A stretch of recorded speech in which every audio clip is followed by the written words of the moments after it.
Brother నమస్తే, మీ పేరు? Sir నా పేరు ప్రభాకర్ అండి. నేను కర్నూలు జిల్లా కౌతాలం మండలం వల్లూరు ఎంబీపీఎస్ స్కూల్లో వర్క్ చేస్తున్నాను ఎస్జిటిగా.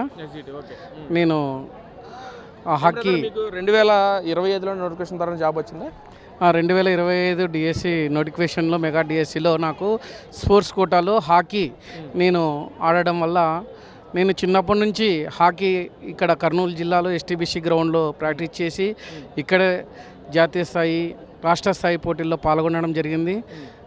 చిన్నప్పటి నుంచి కష్టపడి ఆడినందుకే ఈరోజు ఈ టీడీపీ గవర్నమెంట్ మాకు స్పోర్ట్స్ వెరిఫికేషన్లో ఎవరైతే మెరిట్ సర్టిఫికేట్స్ ఆధారంగా మమ్మల్ని రియల్గా వాళ్ళు సెలెక్ట్ చేయడం జరిగింది.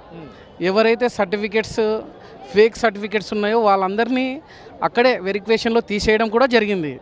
కానీ వైసీపీ నాయకులు కొంతమంది మంత్రులు వాళ్ళకి అస్సలు తెలియడం లేదు.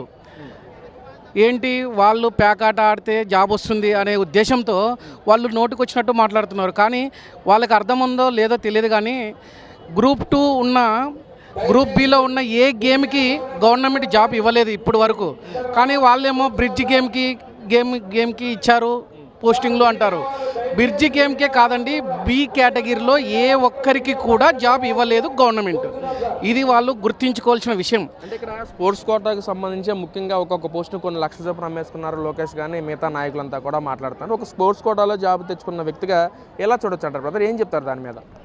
ఎవరైనా కూడా స్టేట్ అసోసియేషన్ అయినా కూడా డిస్టిక్ అసోసియేషన్ అయినా వాళ్ళు ఆడినారు అనుకుంటేనే వాళ్ళకి సర్టిఫికేట్ వస్తుంది. వాళ్ళు కష్టపడినారంటేనే సర్టిఫికేట్ వస్తుంది. ఈరోజు మేము కష్టపడినామంటే నేను యూనివర్సిటీ కూడా అన్నాను. నాకు యూనివర్సిటీ లెవెల్ స్థాయిలోనే నాకు జాబ్ వచ్చింది. ఈరోజు వెరిఫికేషన్ కూడా యూనివర్సిటీకి వెళ్ళింది, ఎస్కే యూనివర్సిటీకి. అలా వెళ్ళడం వల్లనే కదా జాబ్ ఇచ్చేది, సెలెక్షన్ చేసేది. ఎవరు ఏ అసోసియేషన్ వాళ్ళు అమ్ముకోలేదు. ఇది అంతా బూటకము. ఇలాంటివి ఎవరు అపోహాలు నమ్మొద్దండి. మీ దగ్గర ఆ సర్టిఫికేట్ సంబంధించి ఎలాంటి సర్టిఫికేట్స్ ఉన్నాయి మీ దగ్గర? అంటే హాకీ స్పోర్ట్స్ సంబంధంగా నాకు స్పోర్ట్స్ కోటాలో జాబ్ వచ్చింది చెప్పి అంటా ఉన్నారు. మీకు ఎలాంటి సర్టిఫికేట్స్ ఉన్నాయి మీ దగ్గర? నా దగ్గర నేను డిస్టిక్ లెవెల్ అన్నాను, స్టేట్ లెవెల్ అన్నాను, నేను యూనివర్సిటీ లెవెల్ కూడా అన్నాను. నా దగ్గర ప్రతిదీ నా దగ్గర సర్టిఫికేట్ ఉంది.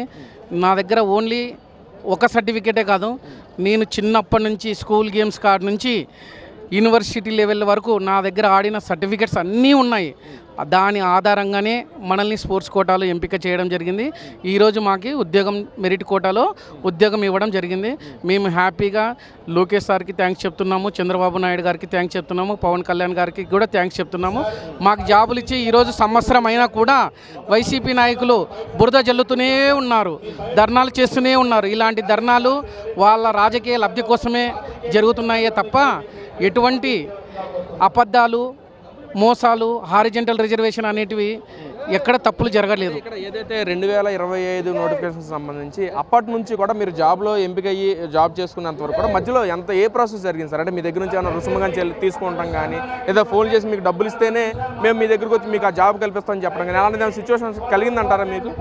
మా దగ్గర ఇప్పటి వరకు ఎవరు రాలేదండి. మేము ఎవరి దగ్గర కొనుక్కోలేదు. మేము జెన్యూన్గా ఆడినాము. గ్రౌండ్లో కష్టపడి ఆడినందుకే మాకు గవర్నమెంట్ ఈరోజు 3% కోటాలో మాకు జాబ్ రావడం కూడా జరిగింది. ఈ 3% జాబ్ రావడానికి చంద్రబాబు నాయుడు రిజర్వేషన్ మాకు కల్పించడం వల్ల, లోకేష్ సార్ మెగా డిఎస్సి వేయడం వల్ల, వీళ్ళందరూ కృషితోనే మాకు ఈరోజు జాబ్ రావడం జరిగింది. ఇక్కడ ఏదైతే 16,000 మంది పోస్టులు 16,000 మంది టీచర్స్ జాబ్ కూడా చేసుకుంటూ ఉన్నారు. అలాంటి వారు ప్రతిష్ట భంగం కల్పించే విధంగా వైసీపీ నాయకులు చేస్తున్న ప్రచారాన్ని ఎంతవరకు సమర్థిస్తారు బ్రదర్ మీరు? 16,500 మంది, దాదాపుగా 16,500 మంది జాబ్ చేస్తున్నారు ఈ రాష్ట్రంలో న్యూ మెగా డిఎస్సి 2025. కానీ ఇలాంటి బురద చల్లడం మా మీద చాలా కఠినంగా మేము వ్యతిరేకిస్తున్నాము. ఈ కఠినంగా వ్యతిరేకించడానికి ఈరోజు ఈ కర్నూలు జిల్లాలో ర్యాలీ ఘనంగా ప్రారంభం కాబోతుంది. మేము వాళ్ళకి వ్యతిరేకంగా ఇలాంటివి చేస్తే ముందు ఇంకా పెద్ద ఎత్తున వాళ్ళ మీద ధర్నాలు చేయడానికి మేము రెడీగా ఉన్నాము. Thank you brother.